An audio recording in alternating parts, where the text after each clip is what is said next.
বাংলাদেশের মধ্যে যে বিপর্যয়টা চলতেছে এর মাঝখানে সেটা ডেফিনেটলি অনেক মানুষ কষ্টে আছে। এটা যেমন একদিকে দুঃখের কথা, আবার একইভাবে এটা আমাদের জন্য খুব ভালো লাগার কথা যে পুরা জাতি যেভাবে ইউনাইটেড হয়েছে মানুষের পাশে দাঁড়ানোর জন্য, সেটা অ্যাকচুয়ালি আমার মনে হয় যে কষ্টের যা পরিমাণ তার চেয়ে মনে আনন্দটা বা আমাদের পরিতৃপ্তির জায়গাটা ওটাকে আরও ছাপায় গেছে।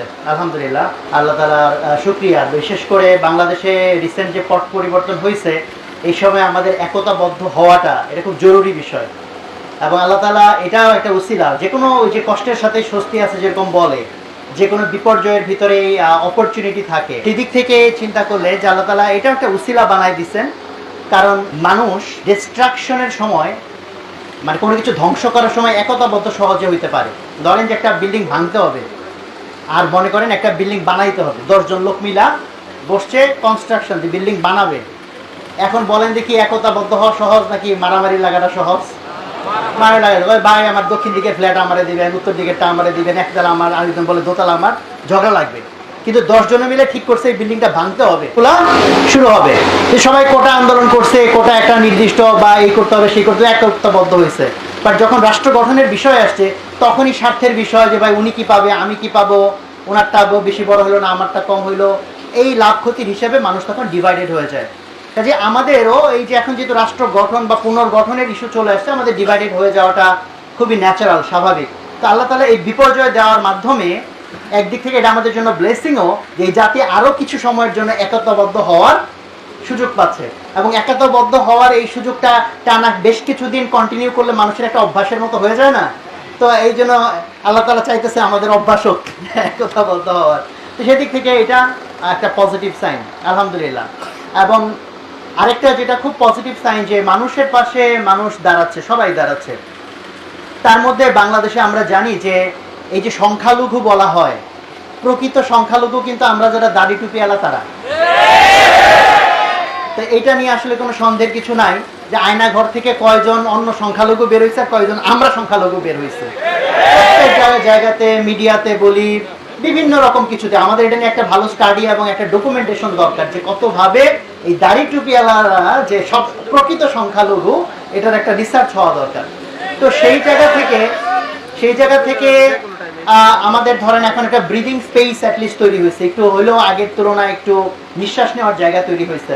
এবং সেই জায়গা থেকে দেখেন যে ছোটোখাটো বিভিন্ন জনের বিভিন্ন অনুদান, বিভিন্ন কর্মকাণ্ড, এগুলো কিছু কিছু মিডিয়াতে অনেক হাইলাইটেড হয়, যেখানে আস-সুন্নাহ আলহামদুলিল্লাহ যত বড় কাজের আঞ্জাম আল্লাহ তাআলা আস-সুন্নাহকে দিয়ে করাচ্ছেন, যে খেদমত বাংলাদেশে বলেন যে এর সাথে কম্পারেবল কাছে ধারে আছে কেউ?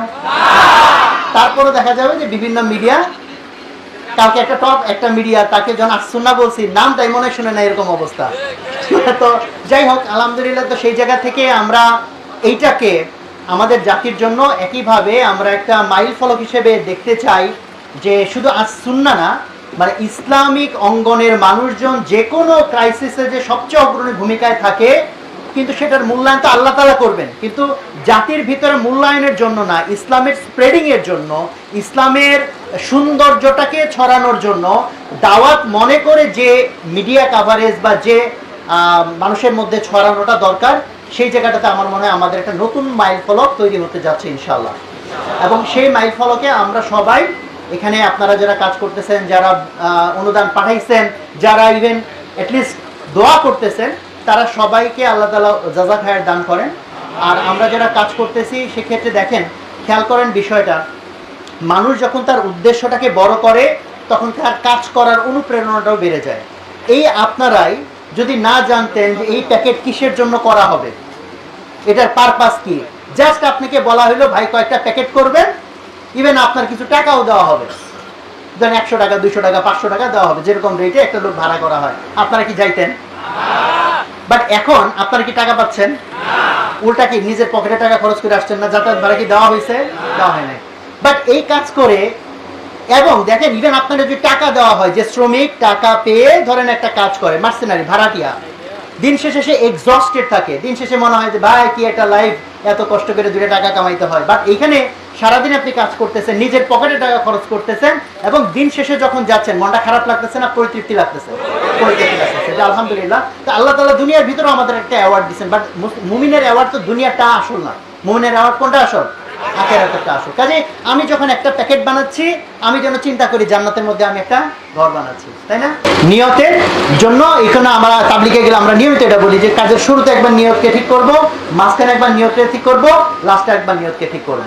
সো নিয়তের সাথে স্যাক্রিফাইস, এখানে কম্পিটিশন হওয়া উচিত কার চেয়ে কে বেশি স্যাক্রিফাইস করলো, নাকি এইটা যে ভাই এ তো কাজ করে না আমি কেন কাজ করব।